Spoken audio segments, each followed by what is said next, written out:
Ondas del Misterio presenta.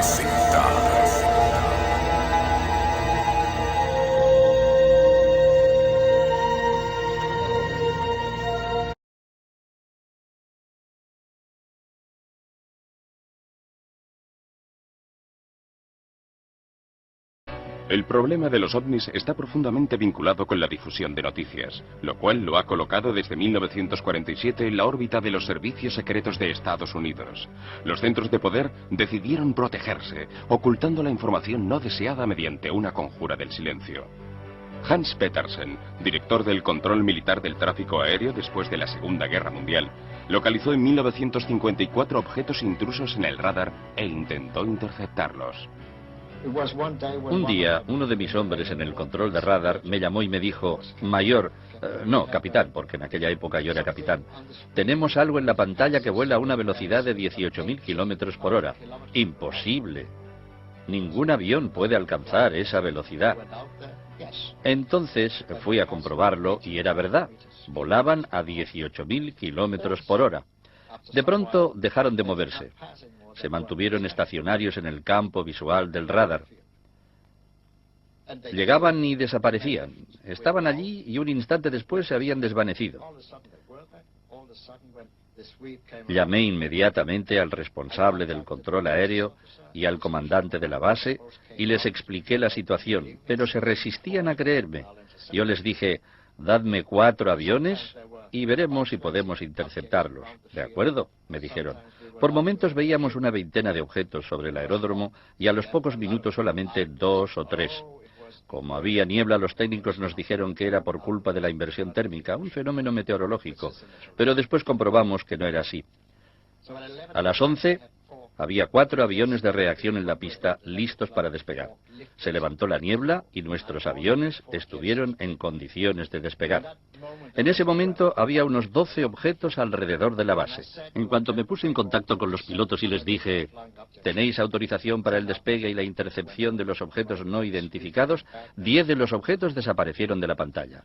En el siguiente giro del radar había solamente 2 señales en la pantalla.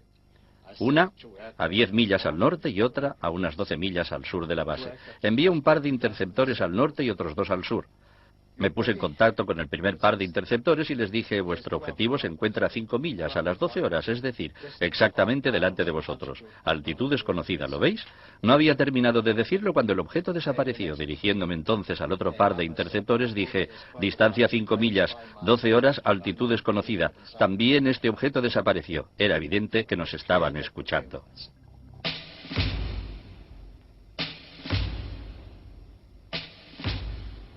El Estado Mayor de la OTAN decidió organizar el Programa Europeo de Estudios sobre los OVNIs. El informe final, titulado Die Assessment, la evaluación, estuvo listo en 1964. Robert Dean estaba asignado al SHAPE, el mando supremo de las fuerzas aliadas en Europa. Me asignaron al SHAPE en 1962. Mi primera misión fue en la oficina operativa. Había un estudio en curso clasificado Cosmic, es decir, afectado por el grado máximo de secreto.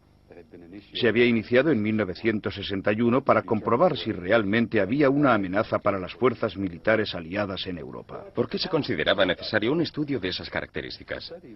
Había sido encargado porque a principios de los años 60 y ya desde finales de los años 50 se habían producido incidentes a gran altura causados por formaciones de grandes objetos metálicos de forma circular que se movían a enormes velocidades sobre Europa Central.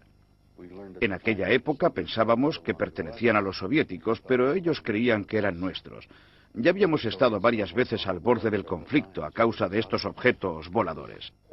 ¿Qué significaba el nivel de secreto Cosmic? El nivel de secreto Cosmic Top Secret es el más alto de los que utiliza el mando SHAPE de la OTAN. Creo que todavía se utiliza e indica un nivel de secreto aún más alto que Top Secret.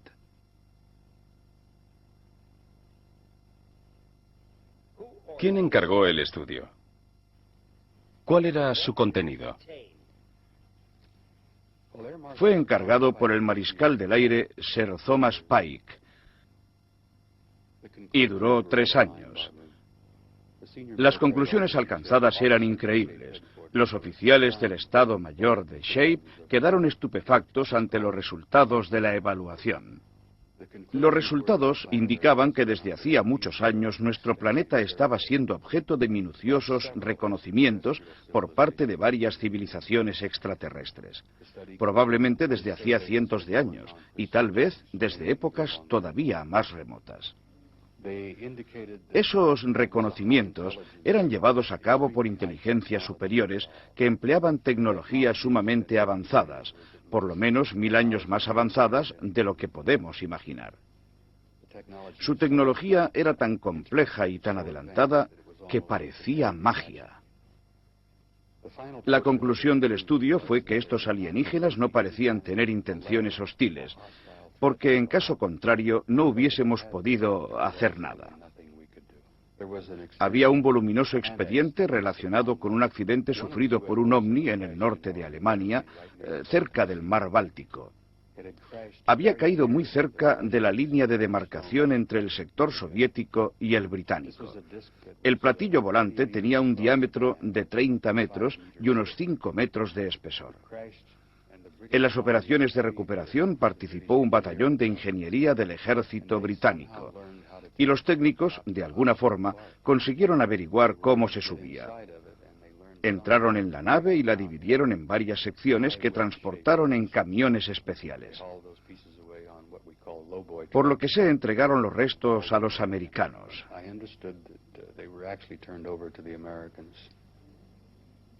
Aparentemente había una tripulación compuesta por 12 miembros.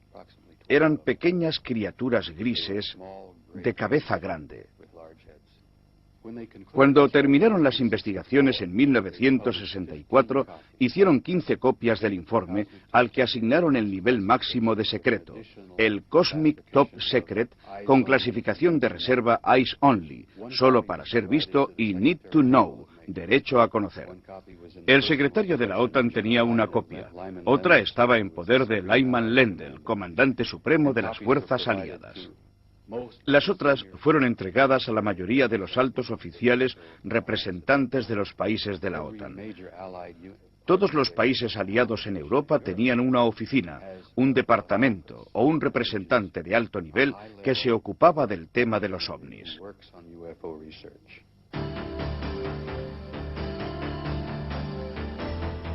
Corrían los tiempos de la Guerra Fría. El descubrimiento de tecnologías y seres extraterrestres fue considerado por el presidente Harry Truman, así como por los mandos militares americanos activos en el escenario europeo, un tema demasiado delicado para dejar que saliera a la luz. No podían correr el riesgo de desencadenar imprevisibles reacciones entre la población ante revelaciones de este tipo. Y por otra parte, había que evitar que la otra superpotencia se beneficiara de la información sobre aquellas avanzadas tecnologías en plena carrera armamentística. Por ello, la situación acabó en manos de los servicios de inteligencia. Cuando afirman que es necesario mantener el secreto sobre este problema, porque se trata de un problema de seguridad nacional, creo que tienen sus razones. En primer lugar, por la mentalidad surgida de los llamados juegos de guerra, los enfrentamientos simulados por ordenador que empezaron a desarrollarse después de la Segunda Guerra Mundial. Habíamos aprendido a librar guerras en el ordenador y habíamos aprendido que existen ciertas reglas que hay que respetar y que algunas cosas no se pueden hacer. Cuando se hacen, hay que apagar el ordenador y entonces termina la simulación. Una de esas cosas es la introducción de un nuevo e inesperado desarrollo tecnológico, que es precisamente lo que representan los ovnis: perspectivas y capacidades tecnológicas revolucionarias. En los juegos de guerra, el bando que dispone de este tipo de adelantos gana siempre la partida. Los franceses ganaron una guerra gracias a la introducción de los estribos, que en cambio los ingleses no utilizaron. Esto representa un grave peligro para todo potencial enemigo, que debe preocuparse por la naturaleza de esta tecnología y tratar de establecer hasta qué punto podrá perjudicarlo. En este sentido, se convierte en un asunto de seguridad nacional, porque tiene graves implicaciones para cualquier enemigo. Haga lo que haga, en este punto se convierte en un acto de guerra. Durante años, el principal problema fue la Guerra Fría. No queríamos que los soviéticos supieran lo que nosotros sabíamos. Pero después descubrimos que los soviéticos sabían prácticamente tanto como nosotros. Las consecuencias derivadas de la investigación eran tan increíbles que se decidió que esta información no se difundiera, porque habría tenido un efecto devastador sobre la población de Europa y de Estados Unidos, en realidad sobre todo el mundo.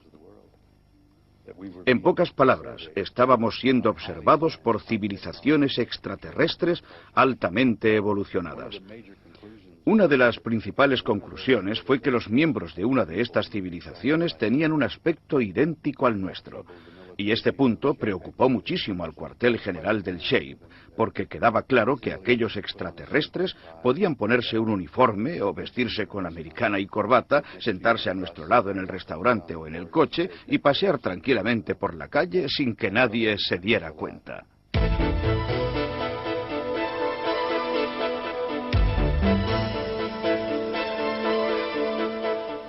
En una reunión en el Pentágono, la CIA decidió poner en práctica un plan, un amplio programa de información que coordinara los esfuerzos de las principales agencias gubernamentales con dos propósitos principales, la divulgación y la creación de una cortina de humo. La cortina de humo estaba destinada a reducir el interés del público en los ovnis. Las Fuerzas Armadas recibieron la orden de reunir y evaluar los informes de los avistamientos de ovnis y de difundir solamente la información que contribuyera a mantener la cortina de humo. Según el reglamento AFR 200/2 de la Aviación Militar de Estados Unidos del 26 de agosto de 1953, estaba terminantemente prohibido transmitir noticias a los medios de información antes de que el objeto volador hubiese sido identificado. La directiva JANAP 146 del Estado Mayor de la Defensa estableció que los informes sobre avistamientos de ovnis pertenecían a la categoría MERINT y, por lo tanto, podían considerarse asuntos de seguridad nacional en el marco de la normativa antiespionaje que prohibía la transmisión o la divulgación no autorizada de información, acto sancionable con un máximo de 10 años de cárcel. El comandante Bethune tuvo oportunidad de conocer directamente esta directiva. Hasta donde yo sé, no se ha llevado a cabo ninguna investigación en profundidad sobre nuestro avistamiento. Cuando aterrizamos en la base en Canadá, el capitán de los servicios de información del ejército nos estaba esperando para interrogarnos. Cuando nos hubo interrogado, redactó un informe. Más tarde me enteré de que había sido enviado a la base de Wright-Patterson. A nosotros nos trasladaron a la base naval de Maryland, centro experimental militar cerca de Washington, donde los servicios de información de la Marina nos prohibieron salir del cuartel y nos pidieron que escribiéramos un informe que fue enviado al Ministerio a través de los canales oficiales y que más tarde fue transmitido por las instancias competentes de la Marina a las de la aviación. En aquella época, las investigaciones estaban esencialmente a cargo de la aviación. Ellos recibían todos los informes de avistamientos procedentes de los diferentes cuerpos militares y realizaban las investigaciones necesarias. Nos advirtieron que no habláramos, pero la amenaza no estaba en las palabras, sino en la forma de expresarlas. Yo tuve la impresión de que era una de aquellas cosas que no podía decir ni siquiera a mi mujer. Es la impresión que nos daban los oficiales de los servicios de inteligencia que nos interrogaron. El comandante de nuestro grupo me llamó. Me pidió que le describiera el avistamiento y me dio a entender que aquello era algo que no debía comentar nunca con nadie. En ningún momento tuve la impresión de que pusieran en duda nuestro avistamiento. Solamente teníamos que guardar silencio. Fue lo que todos me aconsejaron.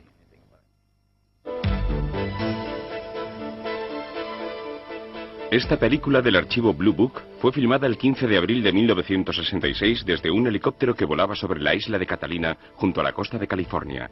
La vemos ahora en cámara lenta.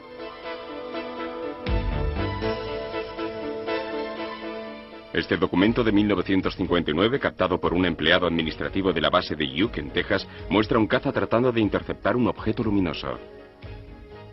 Esta extraordinaria serie de fotografías muestra una nave discoidal que evoluciona sobre las cumbres de la isla de Trinidad en el Océano Atlántico.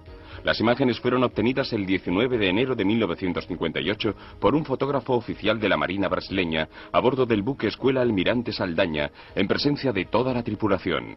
Cuando los análisis oficiales demostraron que el objeto volador tenía un diámetro de por lo menos 36 metros, el presidente brasileño Kubitschek avaló personalmente la autenticidad de las fotografías en una conferencia de prensa el 20 de febrero de 1958. Hubo que esperar en cambio hasta 1985 para que la NASA hiciera públicas algunas de las imágenes obtenidas por los astronautas en órbita terrestre y lunar, en las que pueden verse ovnis. Estas imágenes fueron captadas en 1966 por el astronauta James McDivitt, que se encontraba a bordo del Géminis 4 un día antes de que fotografiara este objeto volador de forma cilíndrica en órbita terrestre. La víspera del histórico alunizaje del 20 de julio de 1969, los astronautas a bordo del Apolo 11 captaron estos dos objetos luminosos que volaban en órbita lunar. En una película rodada desde el Apolo 12, un objeto luminoso pasó a enorme velocidad por encima de la superficie lunar. Tratemos de ampliarlo para observar mejor su comportamiento en vuelo. Un platillo volante de enormes dimensiones aparece en vuelo estacionario sobre la Luna. Aquí se ven en cambio dos ovnis posados sobre la superficie lunar.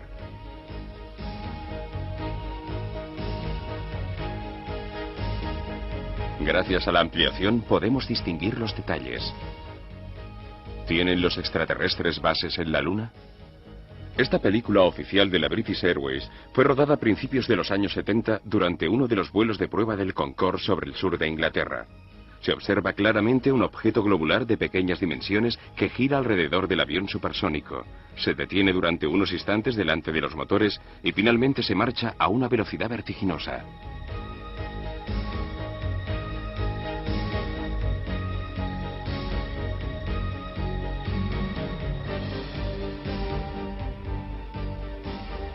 Una de las conclusiones del estudio fue que había un programa, un proceso que se estaba llevando a cabo. Al parecer se estaba desarrollando un plan perfectamente definido. El estudio sacó a la luz pruebas que demostraban que este fenómeno existía desde hacía muchos años. Todo indicaba que se trataba de un programa evolucionado. Nunca consiguieron averiguar la naturaleza del plan, y este desconocimiento era una de las cosas que más preocupaban a las autoridades militares. No se conocían las razones que impulsaban a actuar a aquellas inteligencias extraterrestres. ¿Cuál es su opinión personal al respecto? Hace más de 30 años que estudio este fenómeno, y estoy seguro de que estamos llegando a un punto en que es necesario preparar a la población terrestre, porque dentro de poco los extraterrestres se darán a conocer.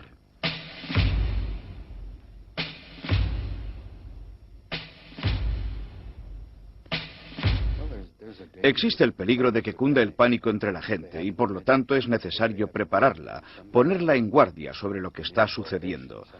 Esta es una de las razones por las que he decidido hablar públicamente.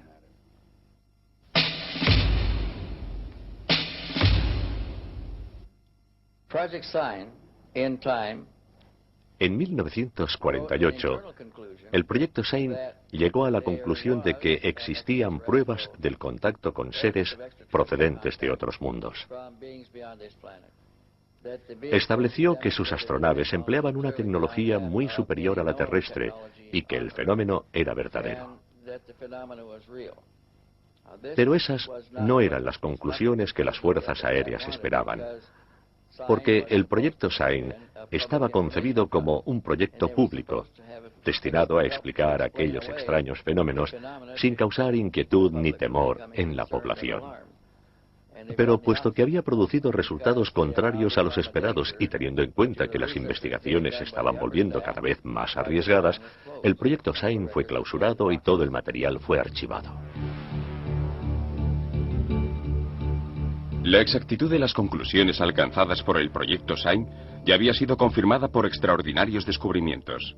El 2 de julio de 1947, un objeto volador no identificado se estrelló contra el suelo cerca de la localidad de Roswell, en el estado de Nuevo México.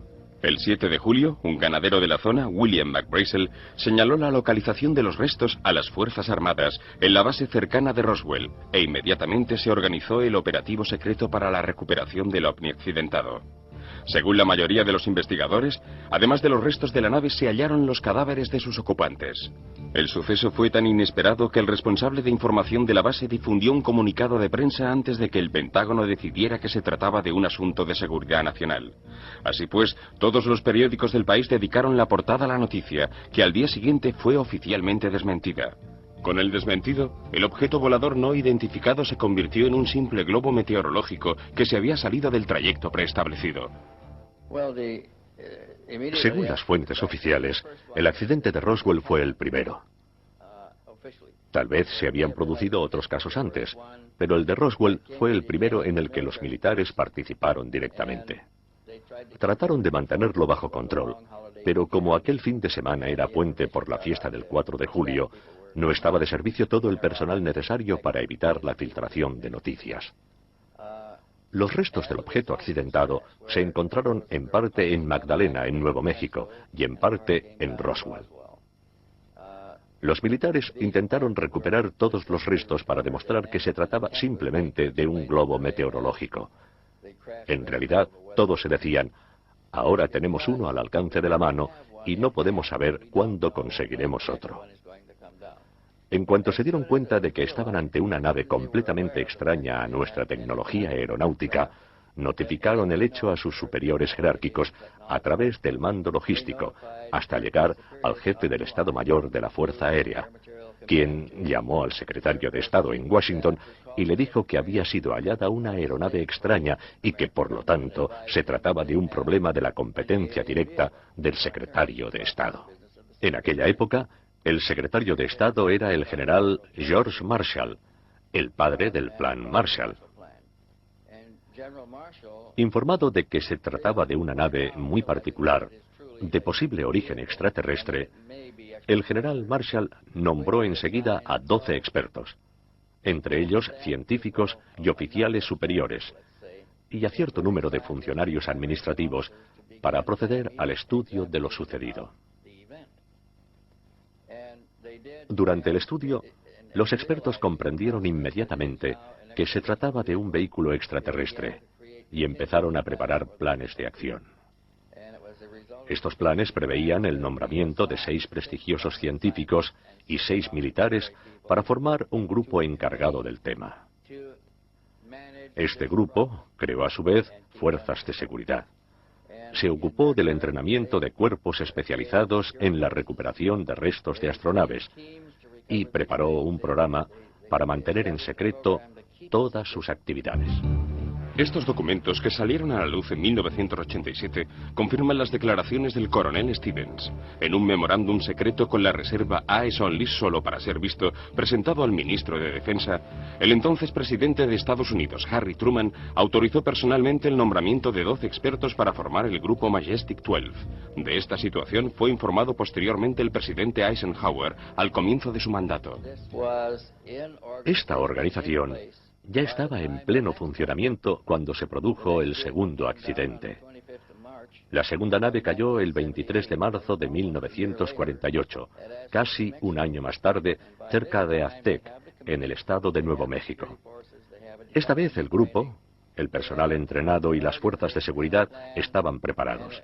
Disponían de una organización con planes operativos y tenían su sede cerca de Durango, en el estado de Colorado, la base del ejército más cercana a Roswell, justo del otro lado de la frontera con Nuevo México. En cuanto la noticia del accidente llegó a la base de Durango, se activó inmediatamente el operativo, enviando a la zona las primeras patrullas, con el propósito de acordonar el área donde aparentemente se había estrellado el objeto. La nave había sido detectada por los radares del control del tráfico aéreo, por lo que fue posible establecer su posición con cierta precisión. Las coordenadas geográficas fueron comunicadas a la tripulación de un helicóptero procedente de la base de Durango, que acudió al lugar, localizó la nave accidentada y siguió sobrevolando la zona constantemente. Mientras tanto, los cuerpos de seguridad, que habían salido al mismo tiempo que el helicóptero, llegaron cuando éste todavía estaba sobrevolando la zona. Acordonaron toda el área y obligaron a los habitantes del lugar a permanecer en sus residencias. Los mantuvieron encerrados en casa durante 3 días mientras se efectuaban las operaciones de recuperación. Los miembros del Majestic llegaron en aviones especiales a la base de Durango. Les ofrecieron apoyo logístico para el transporte y fueron conducidos al lugar del accidente en los alrededores de Aztec, donde se hicieron cargo de los restos de la nave. Al final, consiguieron incluso desmontarla y recuperar los cadáveres de los tripulantes. El mayor Virgil Armstrong trabajó durante 22 años para la DIA y para la CIA y prestó servicio con los Boinas Verdes en Vietnam. Había recibido unos documentos que afirmaban que una nave alienígena había aterrizado en el polígono de White Sands, en Nuevo México. El objeto se encontraba bajo estricta vigilancia y lo seguiría estando hasta que fuera posible determinar la procedencia y las intenciones de sus ocupantes. Se descubrió que no representaba una amenaza porque los miembros de la tripulación habían muerto. Cuando subimos a bordo encontramos 5 cadáveres. Eran más bien pequeños, de poco más de 1 metro de estatura. El más alto medía alrededor de 1,30 m. 2 de ellos parecían ser los oficiales al mando, porque tenían galones en las hombreras. Los transportamos a la base de Wright-Patterson, en Ohio, donde el examen médico y la autopsia confirmaron que los cadáveres eran del sexo masculino. Aquella fue la primera vez que conseguimos ver de cerca a las criaturas que se encontraban a bordo, porque en el otro accidente los cadáveres de la tripulación habían sido retirados inmediatamente por los cuerpos de seguridad, que no eran los mismos que actuaron en el segundo accidente. En el caso de Aztec, formaba parte del grupo de expertos el doctor Detlef Bronk, que era especialista en biomedicina y estudiaba en particular las eventuales formas de vida extraterrestres. Era una lumbrera de la ciencia médica, sobre todo en neuropatología traumatológica. Lógicamente, los cadáveres fueron puestos a su disposición.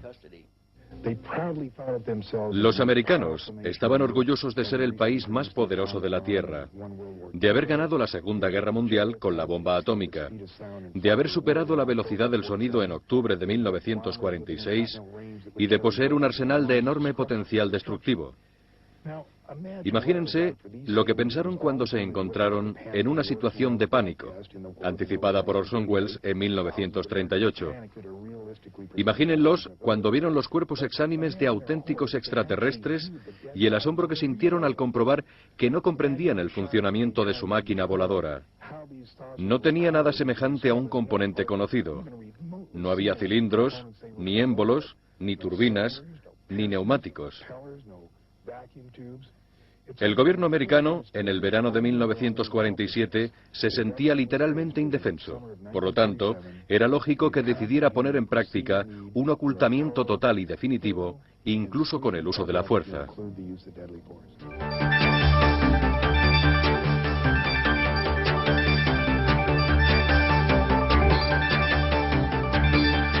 La NASA, el ente espacial de Estados Unidos, tuvo que ocuparse entonces de 2 asuntos prioritarios. El primero, informar al público sobre sus avances en el ámbito de la investigación espacial y proceder a la búsqueda de posibles señales procedentes de mundos lejanos a través del SETI, el proyecto de búsqueda de inteligencias extraterrestres.